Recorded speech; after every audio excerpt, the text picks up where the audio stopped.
வணக்கம் நண்பர்களே. அதாவது அக்டோபர் 14 நமக்கு விண்டோஸ் 10 அப்படின்றது முடிய போகுது.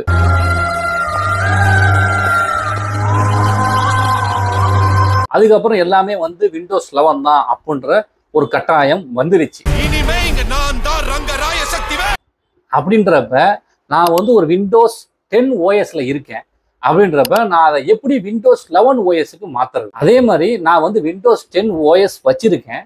அதில் சிஸ்டம் ரெக்யூர்மெண்ட் நான் எப்படி செக் பண்ணுறது? அது விண்டோஸ் 11க்கு மாற்றலாமா வேண்டாமா அப்படின்றது. அப்படி மாற்ற முடியாது அப்படின்னா நான் விண்டோஸ் 10லேயே ஒர்க் பண்ண முடியுமா? ஸோ இந்த மாதிரி நிறைய கேள்விகள் எனக்கு ரிப்பீட்டடாக வந்துட்டு தான் இருக்கு. ஸோ அதுக்கான ஆன்சர் தான் நம்ம இந்த வீடியோவில் பார்க்க போகிறோம். ஆரம்பிக்கலாங்களா? இதில் நம்ம ஃபர்ஸ்ட் பார்க்க போகிறது என்ன அப்படின்னா, விண்டோஸ் 10லேருந்து விண்டோஸ் 11க்கு நம்ம எப்படி சேஞ்ச் பண்ணுறது. ஃபர்ஸ்ட் நம்ம கூகுள் குரோமை நீங்கள் ஓப்பன் பண்ணிக்கிங்க. கூகுள் குரோம் ஓப்பன் பண்ண பிறகு அதில் விண்டோஸ் 11 அப்டேட் அசிஸ்டன்ட் அப்படின்னு சொல்லி நீங்கள் டைப் பண்ணணும். டைப் பண்ணி முடித்த பிறகு அதில் டவுன்லோட் விண்டோஸ் 11 அப்படின்னு சொல்லி ஒரு ஆப்ஷன் வரும். நீங்கள் அதை கிளிக் பண்ணுங்கள். கிளிக் பண்ணி முடித்த பிறகு டவுன்லோட் விண்டோஸ் 11 இன்ஸ்டாலேஷன் அசிஸ்டன்ட் அப்படின்னு சொல்லி வரும். அதுக்கு கீழே பார்த்தீங்க அப்படின்னா டவுன்லோட் நவ் அப்படின்னு சொல்லி வரும். அந்த டவுன்லோட் நவ்வை நீங்கள் கிளிக் பண்ணீங்க அப்படின்னா ரைட் சைட் கார்னரில் உங்களுக்கு அந்த விண்டோஸ் 11 இன்ஸ்டாலேஷன் அசிஸ்டன்ட் அப்படின்னு சொல்லி டவுன்லோட் ஆகும். அதை நீங்கள் கிளிக் பண்ணீங்க அப்படின்னா அந்த சாஃப்ட்வேர் ஓப்பன் ஆகும். அந்த சாஃப்ட்வேர் ஓப்பன் பண்ணுறப்போ உங்களுக்கு அதில் என்ன வரும் அப்படின்னா, this PC does not meet the minimum system requirement to install Windows 11. அதுக்கு கீழே உங்களுக்கு பிசி ஹெல்த் செக் ஆப் அப்படின்னு சொல்லி கொடுத்துருப்பாங்க. இந்த பிசி ஹெல்த் செக் ஆப் அப்படின்றது பார்த்தீங்களா, அதை நீங்கள் கிளிக் பண்ணுங்க. டவுன்லோட் பண்ண ஆப் பார்த்தீங்க அப்படின்னா ரைட் சைட் கார்னரில் வரும். அந்த ரைட் சைட் கார்னரை நீங்க கிளிக் பண்ணீங்க அப்படின்னா நமக்கு Windows PC health check setup அப்படின்னு சொல்லி வரும். அதுல நம்ம இன்ஸ்டால் அப்படின்னு சொல்லி கொடுத்தோம்னா நமக்கு இன்ஸ்டால் ஆக ஆரம்பிக்கும். அதுக்கப்புறம் நமக்கு ஃபினிஷ் அப்படின்னு சொல்லி கேட்கும். நம்ம ஃபினிஷ் கொடுத்துட வேண்டியதான். இந்த சாஃப்ட்வேர் இன்ஸ்டால் ஆகி முடிச்ச பிறகு நமக்கு PC health at a glance அப்படின்னு சொல்லி வரும். அதுல இன்ட்ரோடியூசிங் விண்டோஸ் 11 அப்படின்னு சொல்லி வரும். அதுக்கு கீழே செக் நவ் அப்படின்னு சொல்லி இருக்கும். அந்த செக் நவ் அப்படின்றத நீங்க கிளிக் பண்ணீங்க அப்படின்னா அடுத்து ஒரு டேப் ஓப்பன் ஆகும். ஓப்பன் ஆன பிறகு நம்ம யூஸ் பண்ற லேப்டாப்பா இருக்கட்டும், டெஸ்க்டாப்பா இருக்கட்டும், அதுல விண்டோஸ் 11க்கு ரெக்யர்மெண்ட் இருக்கா இல்லையா, நீங்க அதை இன்ஸ்டால் பண்ணலாமா பண்ணக்கூடாதா அப்படின்னு சொல்லி வந்துடும். இப்ப என்னோட மிஷின்ல என்ன வருது அப்படின்னா, நமக்கு விண்டோஸ் 11 இன்ஸ்டால் பண்றதுக்கான வாய்ப்பு கிடையாது, அதுக்கேற்ற ஹார்ட்வேர் செட்டப் ப்ராசஸர் இல்லை அப்படின்னு சொல்லி வருது. அப்ப நம்ம என்ன பண்ணணும் அப்படின்னா இதை பண்ண முடியாது. ஸோ இந்த மாதிரி வரவங்களுக்கு நம்ம என்ன பண்ணணும் அப்படின்றத நான் சொல்றேன் அப்புறமா. இப்போ என்னோட மிஷினுக்கு ரெக்யர்மெண்ட் இல்லை. அப்ப கரெக்டா எனக்கு விண்டோஸ் 11க்கு ரெக்யர்மெண்ட் இருக்கு, நீங்க விண்டோஸ் 10ல இருந்து விண்டோஸ் 11 மாத்திக்கலாம் அப்படின்னு சொன்னா இந்த மாதிரி வரும். This PC meets Windows 11 requirement.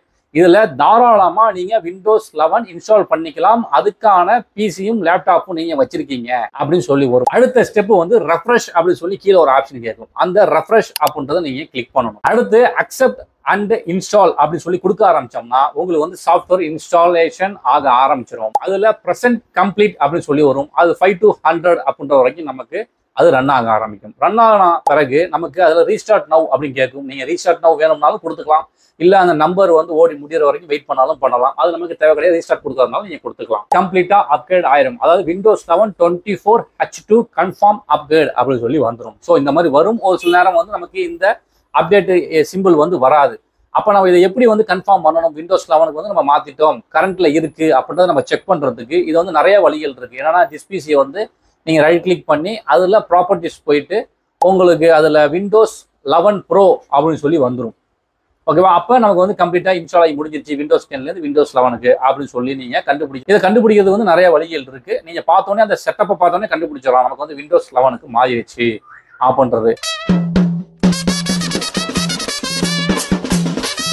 விஷயத்தை செய்யறதுக்கு முன்னாடி நம்மளோட சிஸ்டம் ரெக்யர்மெண்ட் எப்படி இருக்கணும் அப்படின்றத நான் ஃபர்ஸ்ட் சொல்லிடுறேன். ஏன்னா நீங்க வச்சிருக்கிறது லேப்டாப்பா இருக்கட்டும், டெஸ்க்டாப்பா இருக்கட்டும், குறைஞ்சது 8th ஜென்னுக்கு மேல இருக்கணும். அதே மாதிரி உங்களோட லேப்டாப்பா இருக்கட்டும், டெஸ்க்டாப்பா இருக்கட்டும், அதுல TPM 2.0 அப்படின்றது இருக்கணும். மஸ்ட் 8GB ரேம் இருக்கணும். NVMe SSD இருக்கணும். அது இன்னும் நமக்கு ஃபாஸ்ட் கொடுக்கறது ரொம்ப யூஸ்ஃபுல்லா இருக்கும். ஸோ இந்த மாதிரி ரெக்யர்மெண்ட் எல்லாமே நமக்கு இருந்துச்சு அப்படின்னா விண்டோஸ் 10ல இருந்து விண்டோஸ் 11க்கு அப்கிரேட் பண்றதுக்கு நம்மளோட CPU இருக்கட்டும், டெஸ்க்டாப்பா இருக்கட்டும் தகுதியா இருக்கு அப்படின்றது அர்த்தம். விண்டோஸ் 10 ஒரிஜினல் OS வச்சிருக்கவங்க மட்டும்தான் இதை நீங்க ட்ரை பண்ணணும். ஒரிஜினல் OS இல்லாம நீங்க பைரேட்டட் OS வச்சிருந்தீங்கன்னா இப்ப நான் சொல்ற விஷயத்த ட்ரை பண்ணீங்கன்னா உங்களுக்கு ஃபெயிலியர் தான் ஆகும். அதே மாதிரி நம்ம விண்டோஸ் 10ல இருந்து விண்டோஸ் 11 அப்டேட் பண்ணும் பொழுது நமக்கு வந்து இதில் ஏதாவது எரர் வரலாம், ஏதாவது பிரச்சனைகள் வரலாம்.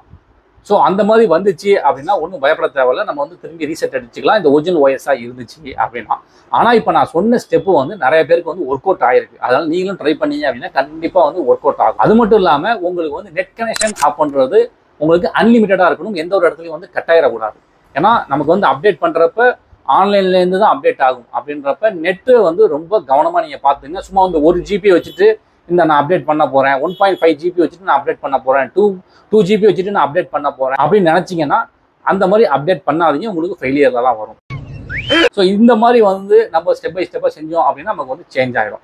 சரி ரைட்டு, நான் இதெல்லாம் செஞ்சுட்டேன், பர்ஃபெக்டாக செஞ்சுட்டேன், ஆனால் எனக்கு ஆகலை அப்படின்னா அதுக்கு அடுத்த ஸ்டெப் என்ன அப்படின்னா நீங்கள் ISO ஃபைலை டவுன்லோட் பண்ணி தான் செஞ்சாகணும். வேறு வாய்ப்பு இல்லை. ஏன்னா இதே சேம் செட்டப்பு நான் அது வேறு ஒரு வீடியோவில் பண்ணுறேன் எப்படின்றது.